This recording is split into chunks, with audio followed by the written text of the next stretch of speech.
দেশে, আমাদের মহল্লায়, আমাদের এলাকার ভিতরে হাজারো মানুষ আছে, তারা আল্লাহর হুকুম মানে না। একদিন নয়, 2 দিন নয়, সারাটা জীবন সে আল্লাহর হুকুমকে অমান্য করেছে। বলতে পারি আল্লাহর গজব কেন আসে না? আল্লাহর যত পয়গম্বর পৃথিবীতে আসছে, তারা আল্লাহর কাছে দোয়া করতো, আল্লাহ এই মানুষগুলো আমাদের কথা মানে না, সেহেতু তাদের বিচার করার জন্য তুমি গজব নাজিল করো। আল্লাহর কাছে দোয়া করতো। যেমন নূহ আলাইহিস সালাম আল্লাহর কাছে দোয়া করেছে, গো আল্লাহ দীর্ঘত 950 বছর তাদের কাছে আমরা দ্বীনের দাওয়াত পৌঁছাইলাম, দ্বীনের দাওয়াত দিলাম, তারা দ্বীনের দাওয়াত কবুল করে না। ওগো আল্লাহ এদেরকে তুমি আযাব দিয়ে ধ্বংস করে দাও। পয়গম্বর তারাই আল্লাহর কাছে বলতো, আর আল্লাহ রব্বুল আলামিন তাদের দোয়া কবুল করে তাদের উপরে গজব দিয়েছেন। মূসা আলাইহিস সালাম আল্লাহর কাছে গজব চাইতো, আল্লাহ এই জাতির অত্যাচার আমি সহ্য করতে পারি না, সে তো গজব দাও। আল্লাহ গজব দিত। আর আমাদের মায়ার নবী, মুহাব্বতের নবী সাল্লাল্লাহু আলাইহি সাল্লামকে যখন কাফেররা বিভিন্ন ভাবে নির্যাতন, জ্বালা যন্ত্রণা করতে শুরু করলো, আল্লাহর নবী সইতে পারে না, সাহাবায়ে কেরামও সইতে পারে না। আল্লাহর কাছে বারবার দোয়া করতো, আল্লাহ এই নির্যাতন, অত্যাচার থেকে আমাকে একটু রক্ষা করো, আমার সাহাবায়ে কেরামদেরকে রক্ষা করো। আল্লাহর পক্ষ থেকে নির্দেশ হলো, ওগো পয়গম্বর আপনার জন্য নিরাপদ একটা জায়গা, সেই জায়গার নাম হলো মদিনা। আপনি মদিনায় যাওয়ার জন্য হিজরতের প্রস্তুতি গ্রহণ করেন। আল্লাহর নবী, বিশ্ব নবী মুহাম্মদুর রাসূলুল্লাহ হিজরত করার জন্য প্রস্তুতি নিলেন। এদিকে শয়তান আবু জেহেল এবং তার উতবা সাইবা তার সঙ্গীদেরকে বলে দিল, আজকে রাত্রেই কিন্তু মুহাম্মদ পালিয়ে যাবে, আজকে রাত্রেই তোমাদের হত্যা করা লাগবে। দারুন নাদওয়া নামক একটা সংগঠনের একটা ঘরে বসে সিদ্ধান্ত করা হলো, মুহাম্মদকে শেষ করে দিতে হবে। একজন প্রস্তাব দিল, তাকে আমরা অন্য দেশে বিতাড়িত করে দেই। শয়তান বলে যে না, অন্য দেশে বিতাড়িত করলে সেখানে ইসলাম প্রচার করবে, যখন ইসলাম প্রচার হয়ে যাবে অনেক লোক একসাথে নিয়ে এই দেশে আবার আক্রমণ করবে। এরকম বিভিন্ন ভাবে বিভিন্ন যুক্তি দিয়ে লাস্ট পর্যায়ে যে সিদ্ধান্ত হলো যে মুহাম্মদকে হত্যা করতে হবে। হত্যা করলে আর কোনো টেনশন নাই, চিন্তা নাই। এবার হত্যা কে করবে? কেউ রাজি হয় না। তার কারণ মক্কার ভিতরে সবচাইতে সম্ভ্রান্ত পরিবার হলো কুরাইশ বংশ। এই বংশের সাথে শত্রুতা করে কেউ পারবে না। সিদ্ধান্ত হলো এক এক গোত্রের, এক এক বংশের এক একজন মানুষ, এক এক নওজোয়ান, তোমরা আজকের রাত্রে মুহাম্মাদের ঘরের চতুর্দিকে তোমরা দাঁড়িয়ে থাকবা। যখন সে ঘর থেকে বাহির হবে তখনই তোমরা আক্রমণ করবা। ওদিকে রাসূল সাল্লাল্লাহু আলাইহি সাল্লামের উপর হিজরতের হুকুম, নির্দেশ জারি হয়ে গেছে।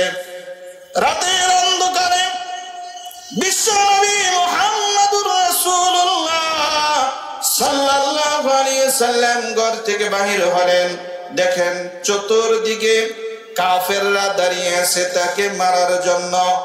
এখন কিভাবে সে এখান থেকে বাহির হবে?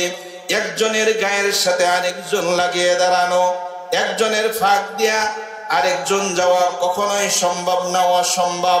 আল্লাহর কাছে ফরিয়াদ করলো, গো আল্লাহ এমন ভাবে তারা দাঁড়িয়ে আছে মারার জন্য, এখান থেকে যাওয়ার কোনো ব্যবস্থা নাই। আল্লাহ পাক রব্বুল আলামিন নির্দেশ দিলেন, ওগো নবী মুহাম্মদ আপনি এক মুষ্টি ধুলা হাতে নেন, হাতে নিয়ে তাদের দিকে নিক্ষেপ করেন। আল্লাহর নবী বলে, ওগো আল্লাহ আমি এই মুষ্টি বালি যদি তাদের দিকে নিক্ষেপ করি এই বালিতে কি হবে? আল্লাহ পাক রব্বুল আলামিন বলেন, ওগো পয়গম্বর আপনার দায়িত্ব হলো নিক্ষেপ করা, এর পরবর্তী দায়িত্ব, এর পরবর্তী কাজ আমি আল্লাহ কিভাবে করি আপনি দেখেন। আল্লাহর নবী এক মুষ্টি বালি নিয়ে সেই বালিটা নিক্ষেপ করলেন। নিক্ষেপ করার সাথে সাথে আল্লাহ পাক রব্বুল আলামিন বাতাসকে অর্ডার করলো, গো বাতাস আজকের জন্য তোমার কাজ হলো এই যে বালুকণা গুলো রাসূল ছুটিয়ে দিয়েছে, এই বালুকণা গুলো সমস্ত কাফেরের চোখের ভিতরে পৌঁছায় দাও। চিল্লায়া বলি সুবহানাল্লাহ। বাতাস কার কথা মানে? আল্লাহর কথা মানে। সাথে সাথে সমস্ত কাফেরদের চোখ মুখ অন্ধকার হয়ে গেল, কেউ আর চোখে দেখে না। চোখে বালু গেলে কি কিছু দেখা যায়? সমস্ত অন্ধকার। বালু তো দূরের কথা, সামান্য একটা পোকার যদি একটা পাও চোখের ভিতরে যায় তাহলে মনে হয় যে মহিষ ঢুকছে চোখের ভিতরে। চোখের ভিতরে কিছু গেলে এটা সহ্য করার মতো না, অসহ্য হয়ে যায়।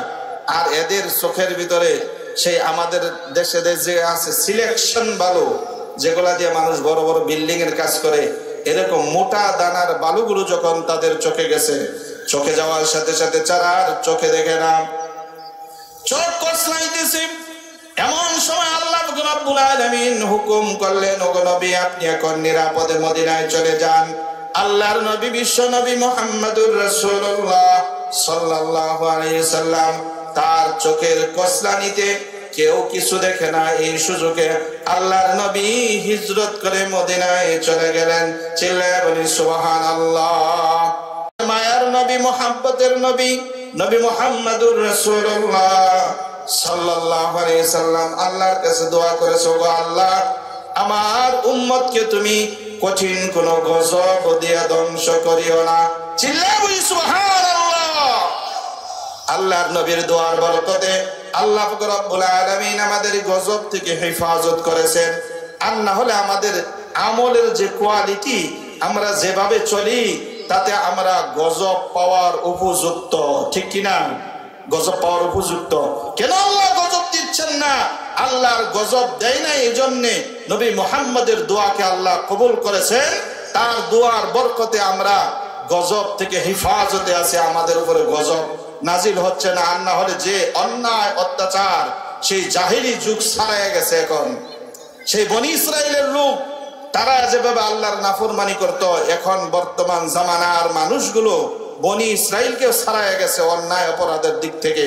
আবু জেহেলের সময় এই জাহিলি যুগে যত অন্যায় অপরাধ মানুষ করত, এখন বর্তমান যুগে তার চেয়েতেও বেশি অন্যায় অপরাধ মানুষ করে।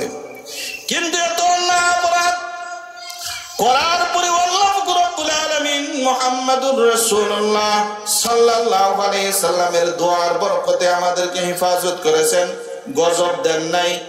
যে কারণে আমরা গজব প্রাপ্ত হই না, আল্লাহ আমাদেরকে হেফাজত করেছে। এই জন্য নবীজির উপরে আমাদের মহাব্বত ভালোবাসা তৈরি করার জন্য বেশি বেশি করে দরুদ শরীফ পড়া, বেশি বেশি করে সুন্নতের আমল করা প্রয়োজন আছে না নাই? আল্লাহ কিন্তু গজব দেওয়ার জন্য রেডি, কিন্তু নবীর কথা কবুল করেছেন, এই জন্য গজব দেয় না। আর না হলে মানুষ যে অন্যায় অপরাধ বর্তমানে করে, সেটা হলো অন্য নবীদের জামানায় মানুষ যত অন্যায় অপরাধ করতো তার সাথে অনেক ছাড়িয়ে গেছে।